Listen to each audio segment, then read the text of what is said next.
Hi everyone, Canada PR में फिर से एक बहुत बड़ा धमाका हुआ है। कंस्ट्रक्शन वर्कर्स के लिए एक नया पीआर ड्रॉ अनाउंस कर दिया गया है और इसे इस बार सिर्फ वेल्डर, कारपेंटर, प्लम्बर या आर्किटेक्चर के लिए नहीं, बिल्कुल पूरे स्किल्ड फैक्टर कैटेगरी के लिए ही अनाउंस किया है, जिसमें उनको डायरेक्ट कंस्ट्रक्शन सेक्टर के फील्ड में ही फायदा मिलेगा। और सबसे बड़ी बात, पीआर मिलेगी सिर्फ 6 महीनों के अंदर। आप कंस्ट्रक्शन इंडस्ट्री से हैं या आपका कोई फ्रेंड रिलेटिव कंस्ट्रक्शन इंडस्ट्री से है और वो कनाडा जाना चाहता है या फिर कनाडा में है और पीआर लेना चाहता है, तो ये वीडियो आप उस तक शेयर कर सकते हैं।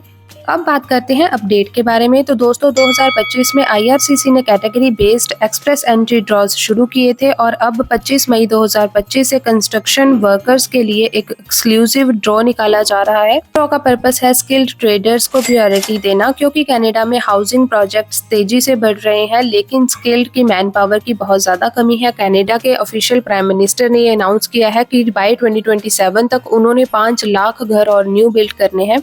तो आप खुद अपने कंस्ट्रक्शन फील्ड का अंदाजा लगा सकते हो कि ये कितनी ज्यादा इंपॉर्टेंट है। अब बात करते हैं जो कि एलिजिबल ऑक्यूपेशन है उसके बारे में। तो सबसे पहले, अगर आप वेल्डर कैटेगरी में से है तो आप अप्लाई करने के लिए एलिजिबल हैं। अगर आप plumbers, carpenters, architect, heavy equipments operator, electricians, bricklayers या फिर ऐसी किसी ऑक्यूपेशन में से है जो कि एनओसी कोड के बेसिस पर सिलेक्ट किए गए हैं, तो आपका एक्सपीरियंस होना चाहिए ट्रेड फील्ड में, तो आप डायरेक्टली अप्लाई कर सकते हैं। बात करते हैं कि सिर्फ 6 महीनों में पीआर कैसे मिलेगी। तो आईआरसीसी ने एक्सप्रेस एंट्री सिस्टम में जो फास्ट ट्रैक प्रोसेस लॉन्च किया था, उसका बेनिफिट सिर्फ कंस्ट्रक्शन वर्कर को ही मिलेगा।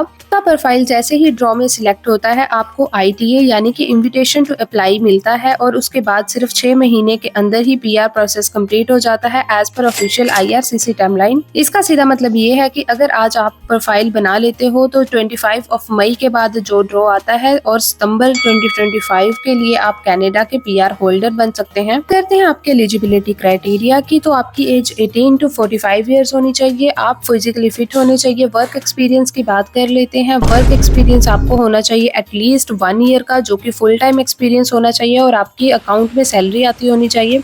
मेक श्योर ये करिए कि आपका एक्सपीरियंस कंस्ट्रक्शन वर्कर की ही फील्ड में होना चाहिए। बात कर लेते हैं एजुकेशन की। एजुकेशन का क्राइटेरिया बहुत ज्यादा नहीं है, मिनिमम आप 12th पास होने चाहिए, बट आपके पास कोई ना कोई डिप्लोमा, सर्टिफिकेट कोर्स या फिर किसी ऐसा कोर्स होना चाहिए जो कि ट्रेड सेक्टर में आपको हेल्प करे। बात कर लेते हैं प्रूफ ऑफ फंड्स की। तो पास इनफ फंड होने चाहिए टू सपोर्ट योरसेल्फ। नेक्स्ट बात कर लेते हैं लैंग्वेज की, यानी कि IELTS या फिर अगर आपके पास फ्रेंच है, तो अगर आपके पास CLB 4 या फिर 4 से प्लस स्कोर है तो आप एलिजिबल हो सकते हैं। अगर कोई मार्केट में आपको एजेंट कहता है कि हम बिना आइल्स के या फिर बिना मेडिकल या फिर बिना एक्सपीरियंस के आपका वीजा लगवा कर देंगे, तो आप बिल्कुल उनकी बातों में मत आइए, क्योंकि ऐसे लोग सिर्फ फ्रॉड करते हैं, इसके अलावा कुछ भी नहीं। अगर आपके पास ऑलरेडी कनाडा में LMI अप्रूव्ड जॉब ऑफर है तो आपके लिए और भी ज्यादा बेनिफिट हो सकता है, आप डायरेक्ट पीआर के लिए एलिजिबल हो जाएंगे।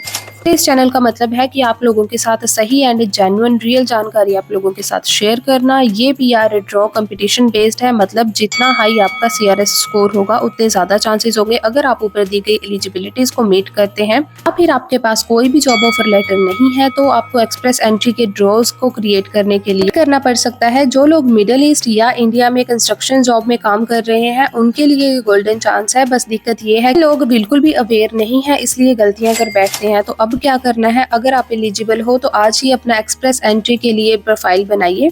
आइल्स पेंडिंग है या जिनकी आइल्स नहीं हुई भी, वो अपना आइल्स का एग्जाम दें, जो कि जनरल ट्रेनिंग का हो। सभी डॉक्यूमेंट्स की ECA करवाइए। वर्क एक्सपीरियंस के डॉक्यूमेंट्स रेडी रखिए। अगर आपके पास वर्क एक्सपीरियंस में 1-2 महीना कम हो रहा है तो अपना एक्सपीरियंस को कंप्लीट करने की कोशिश कीजिए। एक स्ट्रॉन्ग एक्सप्रेस एंट्री की फाइल बनाइए और अपना रिज्यूम कैनेडियन फॉर्मेट में ही बनाइए। सारे लोग गलती कर बैठते हैं और रिज्यूम अपना इंडियन फॉर्मेट में बनाकर सबमिट कर देते हैं, लेकिन उनके रिज्यूमे पर कोई भी आंसर नहीं आता। तो मेक श्योर करें कि अपना रिज्यूम अच्छा बनाइए।